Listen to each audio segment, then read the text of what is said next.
students are old humans, with daft brains, having learned useless knowledge. When studying leaves a face gray as ash, saying, "Yes, teacher," as a good master, for these students are slaves in a prison,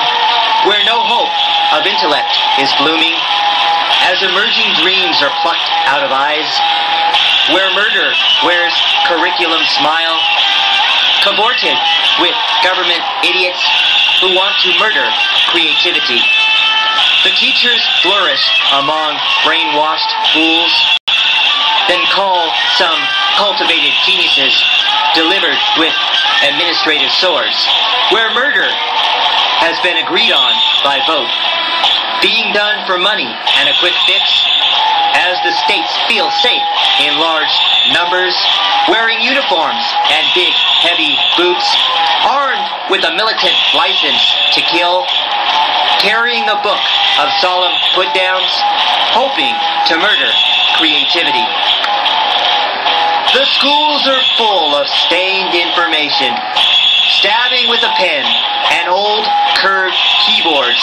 being whitewashed when painted corrupt black under the smirked orders of a swordsman, with dog faces in pursuit of hogwash, when severed, sullied heads inside a book, blending rotten goose, eggs, and aberrants,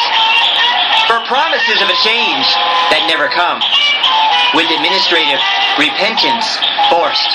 yearning to murder creativity. The schools make its students come out the same, as all graduated are a facade, with cuts on the wrist and arms from essays, where it is hard to see pain behind masks, from all the nonsense that has been endured, to rest on intellectual balance, suffocated in daft education, as no one notices who is plastic, when turns into robot by slaughter, taught to murder their creativity.